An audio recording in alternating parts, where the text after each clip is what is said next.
My name's Lynn Rudnicki. I was on the planning board through June 30th of 2017. I brought this medical marijuana overlay district to the town back in 2013. So I'll cover the aspects of the zoning.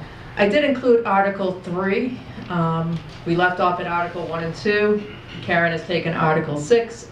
Article 3, basically with Article 3, no one here understands all these articles, do they? Because you know what? It's complicated. It took me an hour to go through it.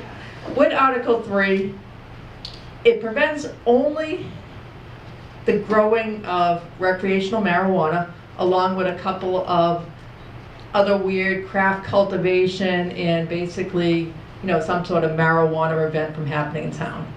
It still allows I'm sorry, I said that wrong. It allows the growing of recreational marijuana, but it doesn't allow it to be sold in town.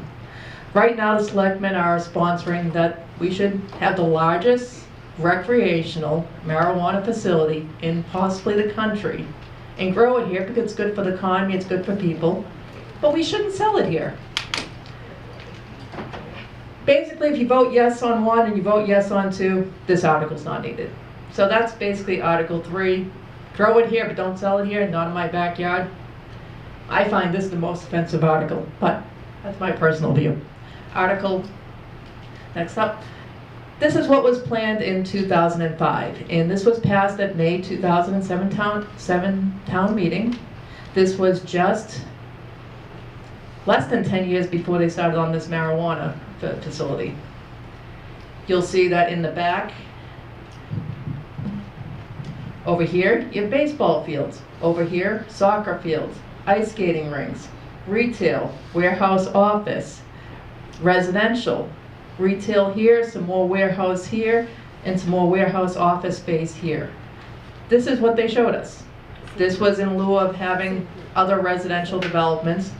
The town received a $600,000 upfront fee to zoning incentives as part of the 40R to bring this plan to life. I don't know if any of you have been through there lately, but there's really not much there that's been brought to life with that $600,000 in the zoning incentives, and that's 10 years now. So next up is, this is the overlay. This is how the zoning exists on the property now. When we talk a 40R, Karen mentioned a 40R in Linfield, and that's what it could be, Linfield Market Street. The pink is the residential, the green is the mixed use, and the blue is the business opportunity zone. Right now, we only have a proposal on the table for one small area, well, not quite small, 119 acres. But where's the proposal for the rest? What are they gonna try to push on us next that we might not like? Where's the master plan? So that's how the zoning exists today. They still have an industrial underlying zoning. Next up. So again, 40R, Market Street in Linfield, Legacy in Arlington, downtown revitalization in Reading. Those were smart growth, very successful. I think in most communities embraced it in the final project. Just like North Andover embraced their proposal eventually for the 40R, but now we don't have it. So that property has the smart growth overlay district. The town's received the $600,000, which we probably will need to repay to the state if their proposals go through. They still have a right on this property to develop 530 units. It's still basically permitted. They've been marketing that portion of the property for years. For more than 2.5 times they paid for the whole site. If they lowered the price, they might have gotten someone to do it, or not, we don't know. But they haven't been able to pull through on this, even though the economy's been changing. There's 169 acres total. Basically, when you have an overlay, they have very, very broad and vast opportunities to develop on the property. Say, ma'am, you say they The owner, the sorry, owners of the owner of the Osgood property, who is the same owner who is petitioning to do this Osgood revitalization. And that 2005 conceptual, was that, who's created that? That was created by the owner of the property, the same one who's creating these conceptuals. There's been no change in ownership, and that The town never proposed this. This was all proposed again by the applicant. Thank you. So, again, we have these three properties that are still acres apart. They're actually separate parcels, and they'll probably be subdividing the other parcels too, to do other things with it. We have 11.82 acres along Holt Road. What can you do on 11.82 acres? Most people in this room probably don't have an idea what you can fit on it, but it sounds like a lot. Fregetta Farm, everybody know that? That's going to be a mixed-use development. That's approximately 11.82 acres. 6 acres, that sounds sort of small. What can you do on 6 acres? On 125 further up the road, you have almost diagonally across from Bulges is the new Kittredge Crossing. That is 126 units, just on 6 acres. 31 acres.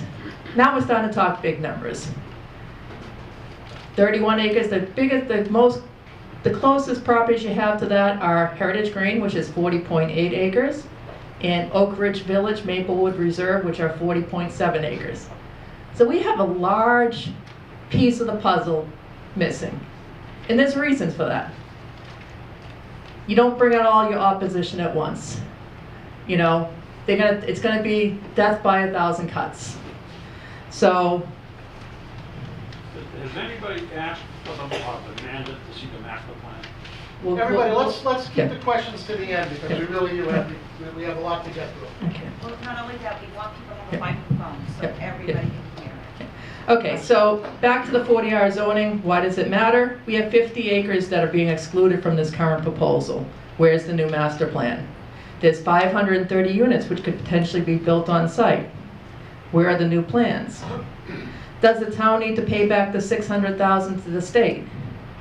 We would have also received, now there's housing units, that's another debatable issue. Do we need more housing? Do we not have enough? Do we need affordable?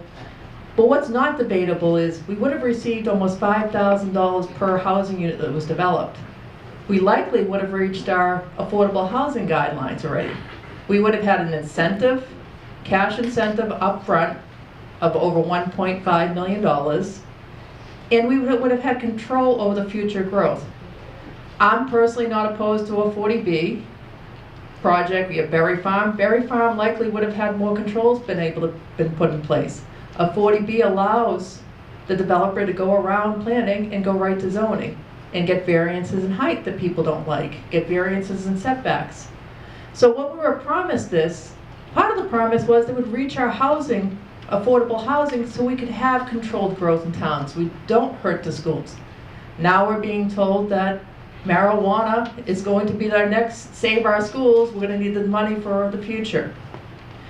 So since the economy has been turning around, are we jumping too quickly? We've been told that this site is empty and that they can't do anything with it. The Fregetta Farm was just recently permitted last year. Were they going after developing the site or making it marijuana last year? What was the focus? East and West Mill. I don't think anyone can say that they've attended a town meeting to oppose what's been going on at East and West Mill. East Mill's been very successful, even with Schneider Electric leaving, Converse leaving. They tore down a big warehouse of over 50,000 square feet because it was beyond its useful lifespan. That building was built in 1990. Why haven't they torn down buildings on this site and built something that people want? So, now on to the medical marijuana zoning. This is where it really gets complicated. 2013, medical marijuana. I proposed and the town adopted, the selectmen and the planning board, we all proposed a temporary moratorium. The reason being is the rules weren't in place. Town meeting happens once a year. I said, let's put it on because we don't know when the next town meeting is going to be. Why should we pay for a special town meeting? It's costly. Let's put a moratorium, the rules will come out, we'll make the rules. 2014, the planning board and selectmen brought to the town meeting the Medical Marijuana Overlay District, or MMOD. The bylaw provided that you had to have at least 2,500 square feet and no excess of 20,000 square feet in a facility. You know, we didn't want one big business controlling our town. So the 20,000 square feet is also in the Osgood overlay for a lot of the retail sites. They can get a variance on it, but it's in there for 20,000 square feet. Again, because the town decided the direction, we didn't want a big box store. We wanted to try to get more boutique stores like East and West Mill is doing. Make it more of a destination. So there is a reasoning for the 20,000 square feet that was stripped out of this next bylaw. So again, the existing bylaw and no other warrant article on any of these restrict anybody's access to medical marijuana in North Andover. None. Not Article 1, 2, 3, 4, 5, or 6. There is no, we're not changing medical marijuana at all. Next. Okay. Article 4. Section 8.13. This removes the temporary moratorium on recreational marijuana establishments and retailers that would run through November 30th. We put it on for November 30th to allow the rules to be finished. They're still in draft form. They're not adopted yet. This adds one parcel of 119 acres at 1600 Osgood Street to allow recreational and medical marijuana. Allows the existing medical marijuana overlay district to have all forms of recreational marijuana. That's provided Articles 1, 2, and 3 do not pass. Removes the 20,000 square foot restriction on the size of a medical marijuana facility or any facility now.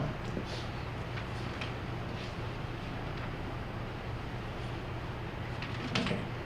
So they made a sub-district B only for this one parcel. So they are making changes. They're restricting the other parcels in the medical marijuana district. So there's questions on whether this is spot zoning or if there's a uniformity condition that they may be changing.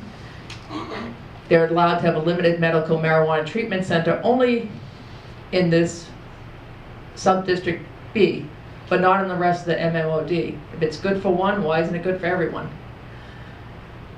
By Mass General Law, recreational marijuana will be allowed in the entire district. So this again adds recreational marijuana to the existing MMOD along with the new parcel. This is the view. This is the parcel we're talking about. These parcels have been excluded. This is the proximity. Stanton Way, Bradford Street, Cheshire Circle, Settlers Ridge. What's going to be on this map when you pull this up on Google Earth? That's the parcel we're talking about. Next up. In 2016, this property had 67 businesses and they were occupying 711,863 square feet. They want 1.1 because they say it's completely empty. It wasn't. It's a self-created hardship. Acres of building, of outdoor land have been leased for schools, solar panels, NETS, which is the New England Tractor Trucking School, Mobile Mini, so Rough and Tumble, In Control Advanced Driving School. They've been actually very successful leasing up the land. As stated by the development team, some businesses have moved because of lease non-renewal. They don't want to be next to a marijuana facility, and from the uncertainty of the site. Again, the property wasn't empty. The loss of tenants was a generally self-created hardship. If businesses don't want to move next door to a marijuana facility, why would a homeowner? The bylaw is being proposed prior to final recreational marijuana rules. This is their list.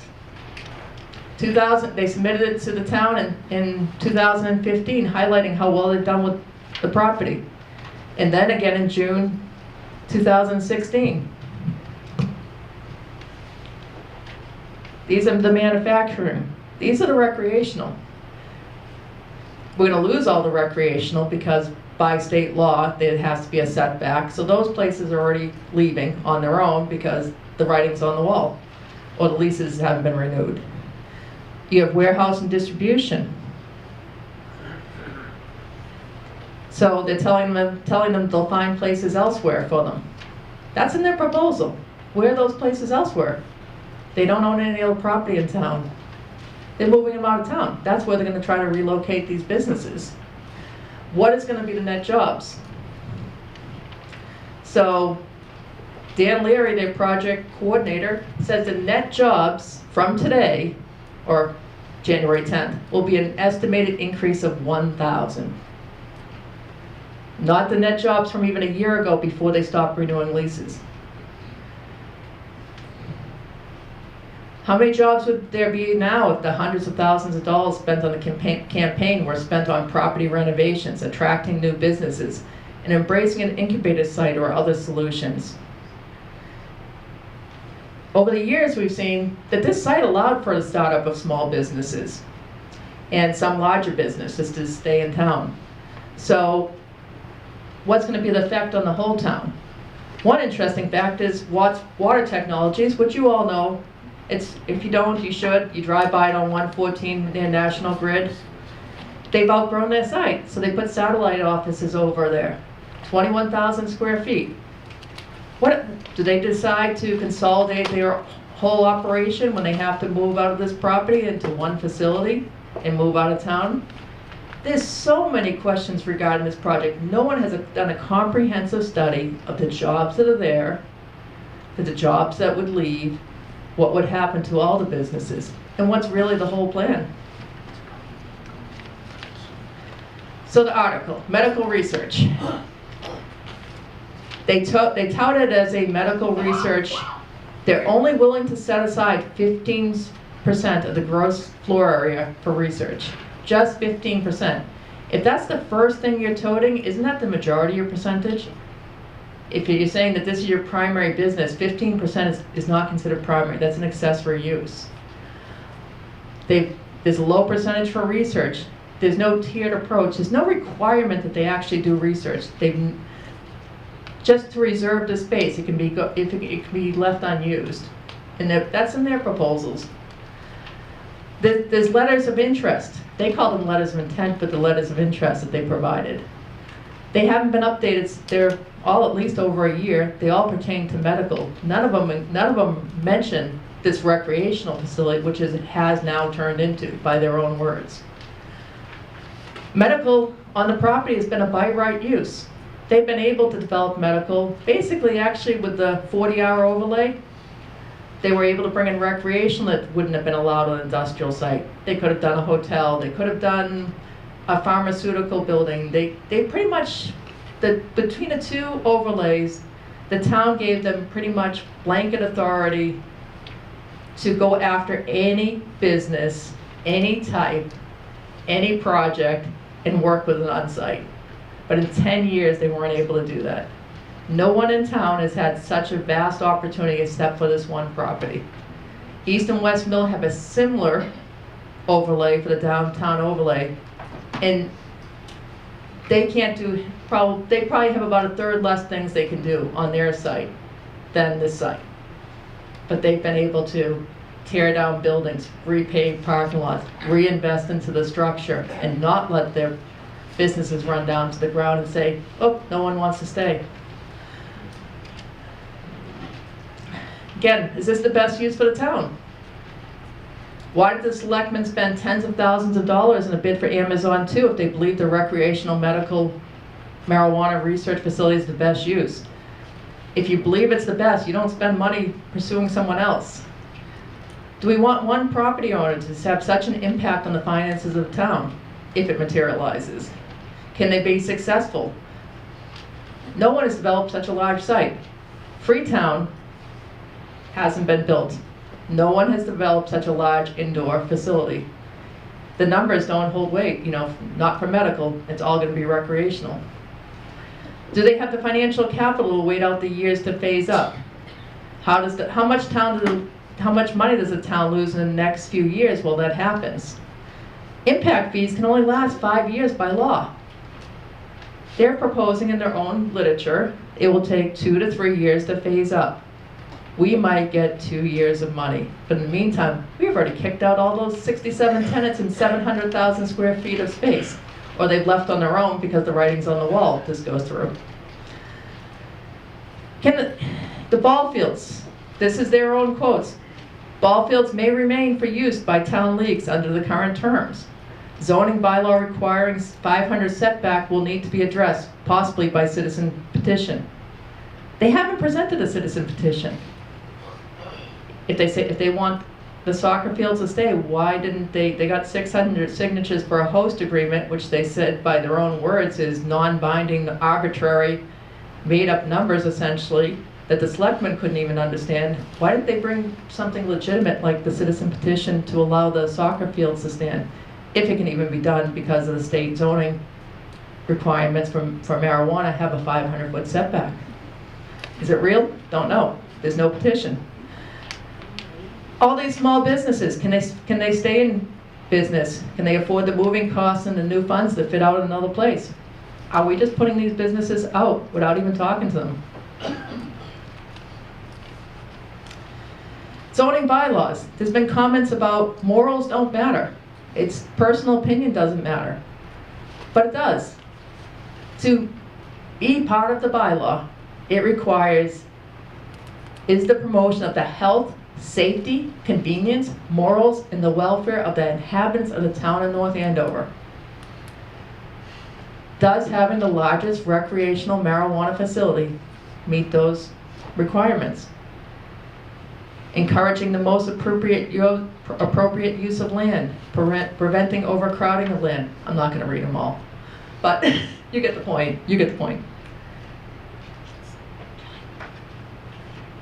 Okay. Article 4, basically, vote yes on 1, vote yes on 2, and this article is not needed. If not, vote no on Article 4. The 2/3 majority, people complain about it. 2/3 majority is normal for a town to change zoning. It is supposed to be hard. You wouldn't want your neighbor having their zoning changed to possibly industrial, business, retail, numerous things without making it hard, would you? This is our property. This is our values. We want it to be hard to change it. We want it to be consensus. It's not. It's dividing the town, and I find it's a horrible proposal for that one aspect of dividing the town. So, vote no on Article 4. And that's it for me.